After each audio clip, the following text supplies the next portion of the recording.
고린도후서는 주후 55년경 바울이 에베소에서 고린도전서를 써 보낸 이후 약 6개월 뒤인 주후 56년 초에 마게도니아에서 기록해서 보낸 겁니다. 여기서 바울은 자신의 사도로서의 직무와 권위를 변호하는 것을 주요 내용으로 하고 있습니다. 즉 바울이 고린도 전서를 써보낸 이후로도 고린도에서의 문제는 전혀 해결되지 않았던 겁니다. 도리어 바울의 사도권에 대한 문제가 더 크게 불거져서 급기야는 바울이 자신의 사도권을 방어하는 지경에 이르고 만 것입니다. 사실 바울은 모두 4편의 서신을 고린도 교회에게 보냈습니다. 따라서 고린도서를 잘 이해하기 위해서는 이 4편의 서신들을 둘러싼 배경들을 먼저 알아야 합니다. 그래서 이 시간에는 대략적으로나마 4편의 서신을 쓰게 된 과정을 먼저 말씀드리도록 하겠습니다. 첫째로 주 54년경 에베소에서 바울이 첫 번째 서신을 기록합니다. 이 서신은 우리 성경에 등장하진 않아요. 하지만 고린도전서 5장 9절 같은 그 구절을 근거로 해서 이거를 추정할 수가 있는 거예요. 미리 한번 썼었구나. 이걸 알 수가 있습니다. 이 첫 번째 서신에서 바울은 에베소에서 고린도, 고린도에서 마게도냐, 마게도냐에서 다시 고린도, 그리고 고린도에서 예루살렘으로 갈 여행 계획을 밝히고 있습니다. 그리고 이 첫 번째 서신을 발송한 이후 글로의 집 사람들이 고린도에 와서 고린도 교회가 당면한 소식을 듣게 됩니다. 그리고 거기서 그들의 서신을 가지고 오죠. 여러 가지 문제가 적혀 있는, 그리고 바울의 판단을 구하는 그러한 고린도전서에 나오는 그런 내용을 가지고 오는 거예요. 이에 바울이 두 번째 고린도 교회에 보내는 편지를 씁니다. 이것이 바로 고린도전서예요. 그러니까 고린도전서는 바울의 두 번째 서신이에요. 여기서 바울은 특별히 여행 계획을 밝히고 있어요. 고린도 교회의 문제를 해결하기 위해서 첫 번째 서신 때 썼던 여행 계획을 변경하고 있어요. 고린도 전서에서는 바울의 여행 계획이 에베소에서 마게도냐, 그리고 마게도냐에서 고린도, 고린도에서 예루살렘으로 여행 계획을 변경하는 거예요. 첫 번째 여행 계획과 달라요. 고린도 전서에는 이 여행 계획이, 수정된 여행 계획이 나오고 있는 거예요. 그런데 고린도 전서를 보낸 이후 사도 바울의 마음이 불붙는 것 같아요. 그래서 갑자기 이 일정도 변경해 버려요. 그래서 에베소에서 직접 배를 타고 고린도로 건너가 버려요. 이것이 바로 근심의 방문이라 불리는 바울의 2차 방문입니다. 첫 번째 방문 때는 고린도 교회를 세웠잖아요. 그리고 지금 두 번째로 방문하는 건데 갑작스러운 방문이에요. 고린도전서를 써보낸 이후에, 두 번째 서신을 써보낸 이후에 바울의 마음이 불붙는 것 같아요. 직접 가지 않으면 안 될 것 같아서 직접 갑자기 모든 일정을 변경해가지고 가요. 그러니까 이 일정이 세 번째로 바뀐 거잖아요. 하지만 이 방문은 결국 근심의 방문이라 불려요. 왜냐하면 고린도 교회의 상황이 더 악화돼 버려요. 바울이 직접 갔다고 해서 문제가 해결된 게 아니란 말입니다. 오히려 고린도 교인들의 반대 부딪혀요. 바울이 아무런 소득도 얻지 못합니다. 이때 고린도 교인들은 바울을 공격해요. 첫 번째는 왜 이렇게 일정을 자주 바꾸냐? 벌써 세 번째 바꿨잖아요. 신실하지 못하게 왜 이렇게 일정을 자주 바꾸냐? 왜 사람들을 혼란스럽게 만드냐? 그래서 오늘 1장에서도 여행 일정이 바뀐 그것에 대해서 변호하고 있는 거예요. 1장에도 나와 있잖아요. 두 번째는 사도 바울의 사도성을 공격하고 있는 거예요. 이때 바울은 고린도 교인들에게 배척을 당합니다. 당신이 무슨 사도냐? 왜 사도라고 칭하고 다니냐? 이런 말이에요. 그리고 심한 인격적인 수모, 수치를 당해요. 그리고 아무 소득 없이 에베소로 돌아옵니다. 어떠한 중재도 못하고 오히려 상처만 받고 돌아와요. 완전히 실패로 돌아갑니다. 그래서 완전 실패로 돌아간 두 번째 방문에서 에베소로 돌아온 후에 바울은 고린도 교회 성도들에게 또다시 편지를 써요. 이것이 눈물의 서신이라는 별명이 붙어 있어요. 이것이 바로 바울의 세 번째 서신이에요. 우리 성경에는 나와 있지 않아요. 이 편지를 눈물의 서신이라 부르는 이유는 바울이 이 서신을 쓰면서 많은 눈물로 울면서 썼다는 거예요. 이것이 고린도 후서 내일 살펴볼 2장 4장에 나와 있어요. 2장 4절에 나와 있습니다. 이후로 바울은 에베소에서 드로아로 떠나갑니다. 에베소 사역을 다 마쳐요. 약 3년간 있었던 에베소 그 두란노 사역을 다 마치고 이제 마게도냐 지역으로 출발하는데 첫 번째 방문지였던 드로아. 드로아는 우리가 역사책에서 잘 알고 있는 트로이예요. 트로이의 목마 할 때 트로이인데 이 트로이에서 바다를 건너가야 빌립보가 나오는 거잖아요. 그 도시 데살로니가랑 빌립보랑 여기 트로이까지는 아시아예요.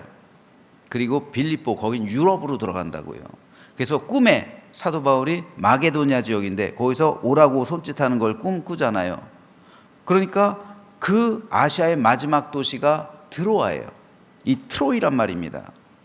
그런데 이 도시가 왜 중요하냐면 트로이에서 이 드로아에서 복음의 문이 열렸어요. 많은 사람들이 바울에게서 복음을 전해달라고 오히려 트로이에 있는 사람들이 드로아에 있는 성도들이 바울에게 요청하는 거예요. 그런데 바울이 드로아에 간 목적은 따로 있었어요. 뭐냐면은 디도의 편의 세 번째 서신을 고린도로 보냈거든요. 그 편지를 가지고 간 사람이 디도예요. 디도. 바울의 충실한 제자, 디모데와 더불어 충실한 제자가 디도거든요. 디도에게 고린도로 보내는 세 번째 서신을 맡겼어요. 그래서 그 결과를 받아와라. 그 결과를 받아와서 우리가 어디서 만나냐? 트로이에서 만나자. 드로아에서 만나자 하고 디도와 약속을 한 거예요. 근데 가봐서 며칠 기다리는데도 디도가 안 와요. 마음이 갈급한 거예요. 도대체 어떻게 되나? 이때 사도 바울의 온 신경은 다 고린도 교회로 가 있는 거예요. 6개월 이상 고린도 교회에 대한 번민과 고통으로 바울은 밤새 기도하며 눈물로 서신을 쓸 정도로 그렇게 고통받고 있었던 거예요. 그러니까 드로아에서 이 복음의 문이 열렸는데도 바울이 드로아에 정착을 안 해요. 드로아 에베소처럼 3년? 아니요. 드로아에서 바울이 예전에 바울 같았으면 6개월이고 1년이고 있으면서 그들을 제자들을 양육할 텐데 바울의 마음은 고린도 교회 거기에 가 있기 때문에 드로아에서 바울 이 디도를 만나기로 했는데 안 오니까 답답하니까 그냥 마게도냐로 건너가 버려요. 그리고 드로아 사람들에게 내가 올 때 복음을 반드시 여러분에게 전하겠습니다. 고린도 교회 문제를 먼저 해결하고 오겠습니다. 하고서 가는 거예요. 그리고 마게도냐 지역에서 드디어 디도를 만나요. 그런데 디도가 가지고 온 소식은 바울의 모든 근심을 풀어주는 거예요. 바울의 세 번째 서신을 읽은 고린도 교회 성도들이 회개했다는 거예요. 눈물로 쓴 그 편지를 보면서 그들의 마음을 감동시켰다는 거예요. 그들이 회개하고 그래서 이제 바울의 뜻에 따르겠다. 바울에게 순종하겠다라는 결단을 내렸다는 소식을 전해 듣습니다. 그러니까 바울의 모든 근심 걱정이 사라진 거예요. 디도가 전해온 소식은 너무나도 바울의 마음에 기쁨을 줬어요. 그래서 위로를 받았어요. 그래서 위로와 감사의 마음으로 네 번째 서신을 씁니다. 그것이 고린도 후서예요. 고린도 후서는 그렇기 때문에 위로의 서신이라고 불리는 거예요. 위로를 받았기 때문에. 고린도 교회와 관계가 회복된 바울의 기쁨과 위로와 감정의 마음이 그래서 고린도 후서에는 많이 들어가 있어요. 여기서 바울은 자신이 고린도 방문 계획을 거듭 변경하게 된 이유를 설명하고 있어요. 오늘 1장에서 설명하죠. 또한 자신의 사도직의 확실성 및 사도로서의 직무에 대해서 설명하고 있어요. 하지만 여전히 바울이 풀어야 될 문제가 두 가지 있었습니다. 바울을 공격했던 그 문제들이에요. 이 두 번째 근심의 방문 때. 첫 번째는 구제 연보의 관계. 연보의 문제. 왜 헌금을 그렇게 걷냐? 그 돈 가지고 뭐 하려고 그러느냐? 진짜 예루살렘 교회를 구제하는 것이 확실하냐? 이런 의심의 문제. 이것에 대해서 고린도후서 9장 10장에서 다루고 있어요. 그리고 두 번째는 고린도 교회에 있었던 거짓 교사들의 문제예요. 이들이 선동한 거예요. 그래서 바울을 대적하게 만든 거예요. 이 문제에 대해서 11장에서 다루고 있습니다. 오늘은 첫 번째로 고린도후서 1장을 읽었습니다. 1장은 세 문단으로 나눌 수가 있어요. 먼저 11절까지는 사도적 축도와 찬양과 감사의 신앙 고백을, 12절로 14절은 고린도 교인들을 향한 바울의 양심의 증거와 소망을, 15절로 24절은 고린도 방문 계획 변경에 대한 바울의 해명을 기록하고 있습니다. 이 가운데 3절에서 7절 말씀을 잠깐 보겠습니다. 찬송하리로다. 그는 우리 주 예수 그리스도의 하나님이시오 자비의 아버지시오 모든 위로의 하나님이시며. 자, 제가 위로라는 말을 이 노란 글씨로 이렇게 해놨어요. 위로란 말이 얼마나 많이 나오는지 보세요. 무려 10번 나와요. 10번. 고린도후서는 위로의 서신이라고 그랬죠. 바울이 위로를 받은 거예요. 그래서 이 위로란 말이 무려 10번이나 등장하고 있어요. 이 5구절 안에 10번이라는 위로라는 말이 반복될 정도로 바울은 위로를 강조하고 있어요. 여기서 위로라는 말은 헬라어 원어로 파라클레시스입니다. 이는 곁으로 부름, 내 옆으로 부름이라는 뜻입니다. 즉 하나님은 상처받고 곤고한 영혼을 하나님 곁으로 불러주신다는 거예요.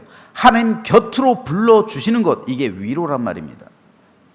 그래서 보혜사 성령님 할 때 보혜사라는 단어가 바로 파라클레토스입니다. 어원이 같아요. 즉 곁으로 불러주시는, 곁으로 오시는 분이라는 뜻이에요. 그래서 위로의 성령님, 위로의 성령님, 보혜사라는 말은 내 곁으로 오시는, 그래서 나를 위로하시는, 우리를 도우시는 성령님이라는 말입니다. 그런데 이 3절에서 7절을 통해서 바울이 말하고 있는 위로에는 두 가지의 특성이 있어요. 첫째는 하나님께서 환난과 고난 받는 사람들을 위로하신다는 거예요. 그래서 바울은 하나님을 일컬어 위로의 하나님이라고 말합니다. 그리고 우리의 모든 환난 중에서 우리를 위로해 주신다라고 고백하고 있는 거예요. 실제로 바울은 수많은 고난과 환난, 박해를 받았죠. 그런데 바울이 그 모든 고난과 환난과 박해를 견뎌낼 수 있었던 이유는 하나님의 위로하심 때문이었어요. 그리스도인이라고 해서 고난이 없는 것은 아닙니다. 그리스도인들 역시 세상 사람과 똑같은 사건, 사고를 당해요. 세상 풍파에 시달립니다. 여기에 더해 그리스도인들은 하나님 나라의 순결한 삶을 살아가기 때문에 세상으로부터 더 많은 핍박과 고난을 당합니다. 그러나 하나님은 그때마다 성도를 위로하십니다. 그래서 그 모든 어려움과 고난을 극복해 나가고 결국 세상을 이길 힘을 주신다는 거예요. 지금 우리 가운데 여러 가지 문제로 인해 정신적으로나 심적으로나 육체적으로나 환경적으로 고통과 슬픔 가운데 있는 분이 있습니까? 그렇다면 위로의 하나님께서 여러분을 하나님 곁으로 불러주시고 보혜사 성령께서 여러분 마음 가운데 임하셔서 참된 평안과 안식과 위로와 은혜를 경험하게 되는 아침 되시기를 주님의 이름으로 축복합니다. 둘째로 바울이 말하고 있는 위로는 다른 사람을 위로해주는 통로가 된다는 거예요. 바울은 하나님께서 우리를 위로하셨기 때문에 우리 역시 여러분을 위로할 수 있다라고 말합니다. 즉 하나님께 먼저 받은 그 위로로 여러분을 위로하겠다는 거예요. 내가 받은 위로로 여러분의 슬픔을 위로해 주겠다는 거예요. 그래서 우리가 환난당하는 것도 너희가 위로와 구원을 받게 하려는 것이요, 우리가 위로를 받는 것도 너희가 위로를 받게 하려는 것이니 이 위로가 너희 속에 역사하여 우리가 받는 것 같은 고난을 너희도 견디게 하느니라 바울이 말하는 겁니다. 즉 바울은 내가 받은 위로를 나에게서 그치는 것이 아니라 그 영역을 고난받는 다른 사람에게까지 확장해 가고 있는 거예요. 동병상련이라고 했습니다. 같은 병을 앓는 사람끼리는 서로 가엾게 여긴다는 거예요. 즉 남의 몸이 아픈 것을, 남의 질병을 내가 경험해 보지 않으면 그 육신의 고통에 대해서 모른다는 거예요. 그 사람이 아무리 아프다고 해도 내가 경험해 보지 않으면 그 아프다는 외침에 귀 기울이지 않는 거예요. 오히려 그 하소연이 계속되면은 짜증을 낼 수도 있는 거예요. 왜요? 내가 아파보지 않았기 때문에 그 괴로움을 모르는 거예요. 그래서 무딘 거예요. 도리어 아프다는 사람을 나무라는 거예요. 그렇기 때문에 죽을 정도의 고난을 당한 사람만이 죽을 정도로 힘든 사람을 위로할 수 있는 거예요. 질병의 고통으로 인해서 괴로워하고 있는 사람은 죽음의 문턱까지 갔던 사람의 말이 위로가 되는 거예요. 다른 사람의 말은 위로가 안 돼요. 아니 그 고통을 경험해보지 않은 사람이 하는 말을 그건 립 서비스로 받아들이는 거지 그걸 어떻게 위로로 받아들이겠어요? 위로가 안 되는 겁니다. 배신을 당해서 고통받고 있는 사람에게는 배신의 고통을 당한 사람의 말이 위로가 되는 거예요. 특별히 사람이 겪을 수 있는 가장 큰 고통은 부모보다 자식이 먼저 죽는 거예요. 사람이 겪을 수 있는 가장 큰 슬픔이 그것일 겁니다. 제가 아는 분 중 그런 경험을 하신 분이 있습니다. 그 처절한 고통을 누가 이해하겠으며 누가 위로해줘요? 오직 하나님밖에 위로할 분이 없어요. 왜요? 하나님도 자녀를 잃으신 분이잖아요. 그렇잖아요. 하나님도 독생자 예수 그리스도를 잃으신 분이잖아요. 희생하신 분이잖아요. 그렇기 때문에 하나님만이 그 사람을 위로할 수 있는 거예요. 그래서 능히 슬픔 가운데 있는 성도를 위로해 줄 수 있는 거예요. 그런데 그분이 자살하려는 사람을 여럿 살렸다고 해요. 어떻게 자살을 결심한 사람들, 자살하려는 현장에서 그 사람을 살렸을까요? 자식을 잃은 경험 때문이고요. 그 고통이 너무나도 컸기 때문에 자신의 삶을 이야기해 주는 거예요. 자신의 고통, 끔찍한 그 슬픔을 이야기해 주는 거예요. 당신이 죽으면 당신의 부모가 어떻게 되겠느냐? 나처럼 되지 않겠느냐? 이 말 앞에서 그 사람들이 마음이 되돌이켜지는 거예요. 그 고통, 그 아픔, 그것이 너무나도 컸기 때문에 자살하려는 사람의 마음을 헤아릴 수 있었던 것이고, 그들을 위로할 수 있었던 것이고, 그들을 돌이키게 할 수 있었던 거예요. 바로 이것이 바울이 말하는 위로입니다. 바울은 자기가 고난받는 것은 여러분을 위로하기 때문이라고 설명하고 있습니다. 여러분, 세상 사람들은 상처가 많은 사람들 피해요. 왜 피합니까? 상처가 많을수록 어딘가 뾰족뾰족해요. 그래서 말을 해도 가시가 돋쳐서 그 가시가 나와요. 마음이 좁아요. 상처 때문에 그래요. 그런 사람의 내면은 쓴뿌리가 있어요. 그래서 가시나무가 되는 거예요. 그러니까 가시가 돋칠 수밖에 없어요. 말을 해도 가시가 나와요. 행동을 해도 가시처럼 행동해요. 그래서 피하는 거예요. 접촉을 피해요. 멀리해요. 그러나 그리스도인들이 이런 세상 사람과 다른 점이 뭡니까? 그리스도인들은 하나님의 위로를 받은 사람들이에요. 그러므로 상처가 사라졌단 말입니다. 그리스도의 보혈이 그 모든 쓴뿌리를 녹였다는 말이에요. 예수 그리스도 안에 있는 생명의 기쁨이 그 모든 가시들을 제거해 버렸다는 겁니다. 천국이 임했기 때문에 하나님의 위로를 받았고, 그래서 모든 슬픔, 걱정, 염려, 근심, 이 모든 것이 사라져 버렸단 말이에요. 만일 내가 그리스도인이면서 아직까지도 마음에 상처가 남아있다면, 그러므로 우리는 하나님의 위로를 구해야 돼요. 하나님의 구원과 생명을 구해야 되는 겁니다.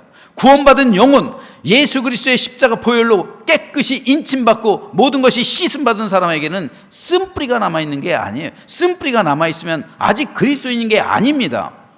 그리스도인은 이 쓴뿌리가 다 제거된 사람들이에요. 하나님의 위로를 받았단 말이에요. 성령께서 내 안에 임재하심으로 인해서 그 모든 쓴뿌리들이 녹아졌단 말이에요. 불로 태워졌단 말이에요. 성령의 불로 소멸해버렸단 말이에요. 이것이 그리스도인과 세상 사람과의 차이죠. 그렇기 때문에 쓴뿌리가 아직까지 내 안에서 역사한다고요? 아니요. 그리스도인은 그래서는 안 됩니다. 그리스도인은 하나님의 위로를 이미 받은 사람이에요. 즉 상처 때문에 괴로워하는 사람이 아니라 내가 받은 위로함 때문에 남을 위로하는 사람이 되는 것, 이것이 그리스도인이란 말입니다. 내가 받은 상처 때문에 아직까지도 괴로워하고 번민하며 그런 사람들은 세상 사람하고 똑같은 거예요. 왜 하나님께서 성도들에게 고난을 허락하실까요? 오늘 보면 3절에서 7절 환난이나 고난이란 말 역시 6번이나 등장하고 있어요. 하지만 위로라는 말은 무려 10번이나 사용됩니다. 하나님은 고난받는 성도를 위로해 주십니다. 그리고 하나님을 체험하게 하십니다. 그리고 이 체험이 다른 사람들도 위로하게 만들고 그들 역시 이 하나님을 만나는 체험을 하게 합니다. 그러므로 이 시간 고통 가운데 괴로워하시는 분이 있습니까? 그렇다면 성령 하나님께서 여러분의 심령 가운데 임하셔서 모든 눈물 닦아주시고 하나님의 위로하심으로 새로운 힘과 용기를 얻게 되기를 주님의 이름으로 축복합니다. 그리고 우리가 받은 위로로 남의 고통도 위로함으로 그들을 생명과 구원에 이르게 하기를 소망합니다. 바울은 고난이 심하면 고통 또한 심해져야 하는데 오히려 위로가 넘친다고 오늘 본문에서 고백하고 있습니다. 이 위로가 우리 모두에게 임해서 참된 기쁨과 평강을 누리는 우리 모두가 되시기를 주님의 이름으로 축원합니다.